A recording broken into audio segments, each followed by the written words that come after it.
Our next guest this morning is a frequent visitor to Studio 1A, usually sharing his celebrity-approved hairstyling advice. But Chris Appleton doesn't just help his famous clients look their best. He also wants them to feel their best. And now, Chris is sharing that blueprint, and he's sharing it for all of us by opening up about his own journey in his debut book. It's called, it's a great title, by the way, Your Roots Don't Define You. Chris, welcome back. Thank you so much for having me. So nice to actually finally be here and have the book out. Yeah, that's right.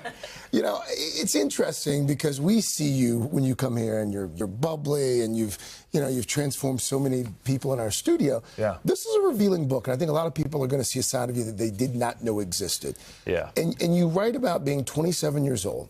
You're the father of two, and you come out. Yep. And it was, I guess, so much for you at that point. At one point, you decided to even consider taking your own life. Yeah, I mean, I think that was probably the darkest point of my life. I'll be really honest with you, though. The book was very different. I had a very different book written and ready to go. But no one really knows this, but I actually had, whilst writing the book, a cancer scare, which was the same cancer my mum had, which was esophageal cancer. Kim Kardashian, obviously, she's my client and friend. She helped me a lot during that time, and her dad died of it. So it was pretty scary, and we went through pretty intensive tests, and then I ended up having to go under and have an operation.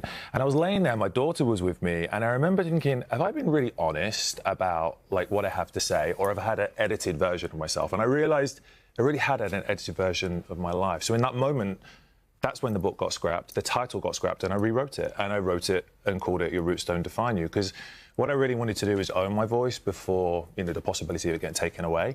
And I really wanted to help people. And I think taking away ego and taking away all of the kind of glitz and glamour that maybe people know of Chris Appleton, like celebrities, polished image, I really wanted to scratch underneath the surface and show people how they can transform their life and make their comeback, because I made a career out of it, and I feel like everyone deserves to have a part of that. But yeah, I mean, going back to my darkest night, the reason that I actually came with, the night I tried to end my life and coming out was because that was my hardest struggle, and it was always such a huge secret. I thought no one would ever know that information.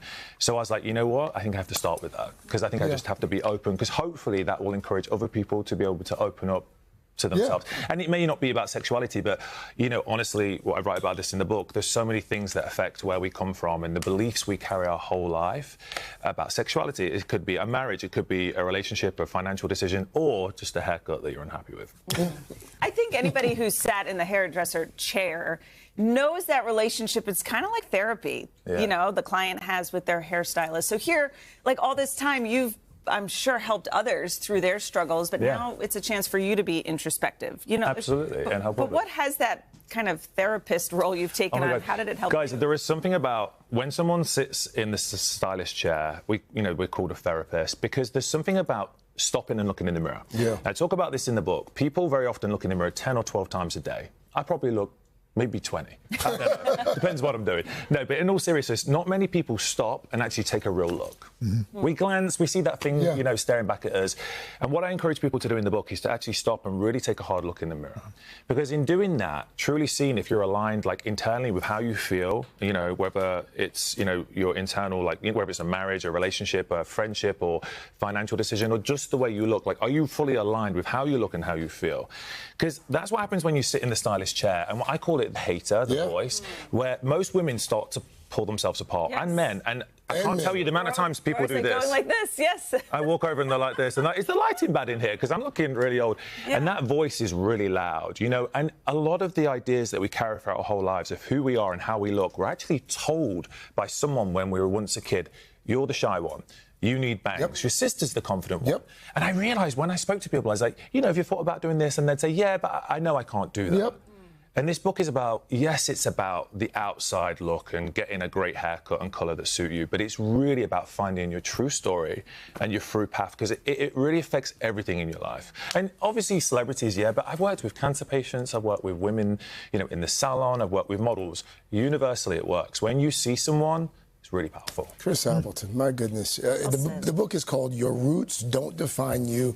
It is out today. Sounds like a fantastic read. Go get it. Yes. It's here, guys. Yeah, finally, right? Hey, thanks for watching. And don't forget, you can catch the Today Show every morning on NBC, or take Today when you're on the go. Just follow the Today podcast on Apple Podcasts, Spotify, or wherever you listen.